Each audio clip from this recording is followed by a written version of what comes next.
En la primavera, cuando los reyes suelen salir a la guerra, David envió a Joab y a sus oficiales con todo Israel, pero David se quedó en Jerusalén. David debía estar en el campo de guerra liderando a su ejército.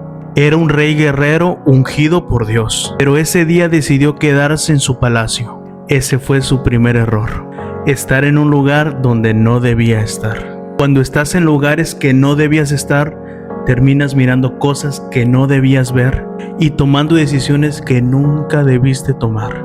Una tarde, David se levantó de su lecho y paseándose por la azotea del palacio vio a una mujer muy hermosa que justo se estaba bañando. Preguntó quién era y le dijeron: es Betsabé, hija de Eliam y esposa de Urías el hitita.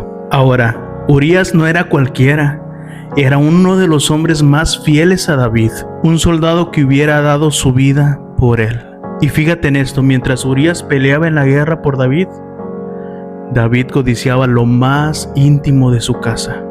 David la mandó traer y se acostó con ella. Tiempo después ella envió a decirle: estoy embarazada. En un solo momento de decisión, David pasó del deseo al pecado, del pecado al engaño y del engaño al asesinato. David escribió una carta a Joab y la mandó por mano de Urías. En la carta decía: pongan a Urías al frente donde el combate sea más recio y retírense de él para que sea herido y muera. Urías llevaba en sus propias manos la orden de su muerte, ¿lo puedes creer? Eso me parte el corazón. Este hombre murió pensando que dio todo por su rey, cuando su rey lo había traicionado. Qué bajo cayó David. Qué despreciable se volvió el hombre que antes era ejemplo de justicia, y así de lejos puede llevarnos el pecado. Entonces el Señor envió a Natán, su profeta, para que hablara con David. Y Natán le contó una historia. Había dos hombres, uno rico y uno pobre. El rico tenía muchas ovejas y el pobre solamente tenía una oveja. El rico, en vez de tomar una de las suyas, robó la oveja del pobre para dársela a su huésped. Cuando David oyó esto, la Biblia dice que se encendió en gran manera su furor contra aquel hombre de la historia. Y dijo: ¡viva el Señor! Que el que hizo esto merece la muerte. Podemos imaginarlo poniéndose de pie, su rostro encendido de ira y tal vez su mano en la espada a punto de desenvainarla. Era un rey guerrero indignado por la injusticia. Escucha esto. Entonces Natán dijo: tú eres ese hombre. En este instante David quedó desnudo ante su propio pecado. El hombre conforme al corazón de Dios había adulterado, engañado, traicionado y asesinado. El versículo 9 y 10 dice: mataste a espada a Urías el hitita y tomaste su mujer para que fuese tu mujer. Por eso jamás se apartará la espada de tu casa. Dios lo perdonó, pero David tuvo que vivir con las consecuencias de sus decisiones. El pecado deja marcas, mi hermano. David, quebrantado, escribió: ten piedad de mí, oh Dios, conforme a tu misericordia. Conforme a la multitud de tus piedades, borra mis rebeliones.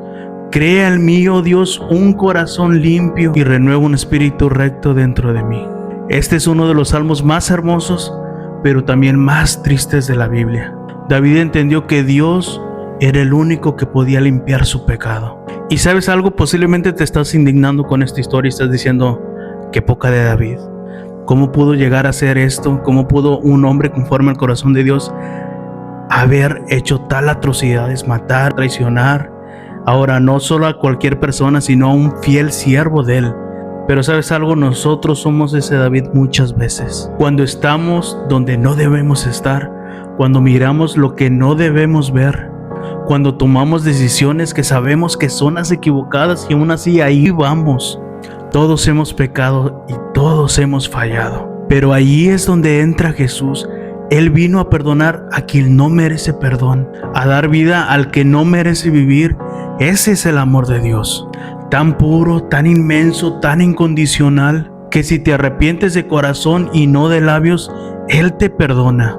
Y no solo eso, sino que te hace una nueva persona, un nuevo hombre, una nueva mujer. Es un llamado a la humildad, al arrepentimiento y a la gracia. Piensa en esto, medítalo y guárdalo en tu corazón. Dios te bendiga.